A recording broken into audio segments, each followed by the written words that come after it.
The disposal of a huge chunk of Uganda Railways Corporation land at Nsambya in Makindye Division was a sticky matter of the probe undertaken following queries raised by the Auditor General's report. Nakawa West Member of Parliament Joel Senyonyi chaired the Parliamentary Committee on Commissions, Statutory Authorities and State Enterprises, which concluded that the property disposal was irregular.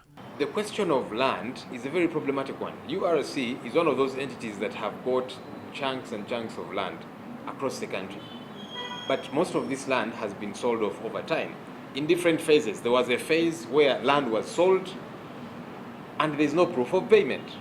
The irregularities pointed out in the report indicate that whereas there was a presidential directive and cabinet memo for 32 acres to be allocated to compensate local investors whose interest on the Naguru-Nakawa estate was cancelled, instead land in excess of 72 acres was allocated.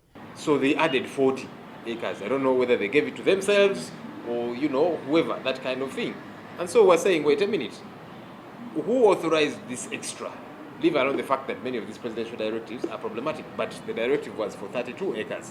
You're giving out 72 acres, And so we are saying all these people have got to be held accountable. In addition, the beneficiaries captured in the cabinet memo were denied the land, which was instead allocated to other interested parties.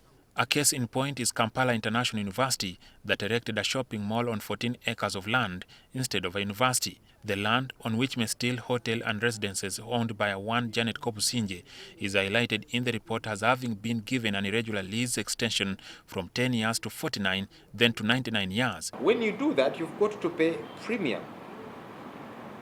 There was no premium paid. There was no evidence because we asked for all these details. And the lady told us, you see, all my documents got banned in an office that I had downtown. And I said, you mean everything got banned? There are no even photocopies and so on. It's very problematic because, you see, there was now no evidence of her having paid for the 89 years.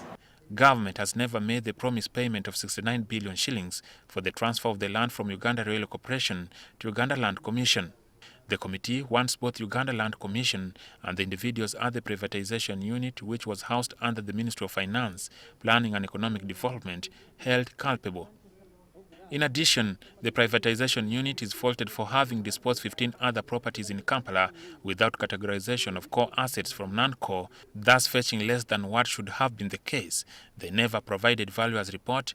Out of some 15 properties, only 10 were advertised, raising doubts on them. We want to see people arrested because you don't just absquatulate with billions of taxpayers' money and it's okay. No, people should be arrested, people should be prosecuted, people should be fired from their jobs. About the purchase of the locomotives found to have been overvalued, yet left the corporation incurring unplanned costs for modifications of sections of the rail line to allow them to be put to use, the committee faulted the Ministry of Works and Transport for failure to adhere to the procurement policy. The report recommends the need to hold officials both at the ministry and the management of Uganda Railways Corporation responsible. As a committee, we have discharged our duty. We have produced these reports. And we are saying if government is serious about acting on corruption, the time is now.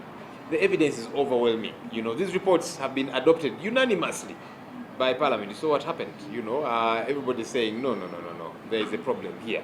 Jackson Onyango, NTV.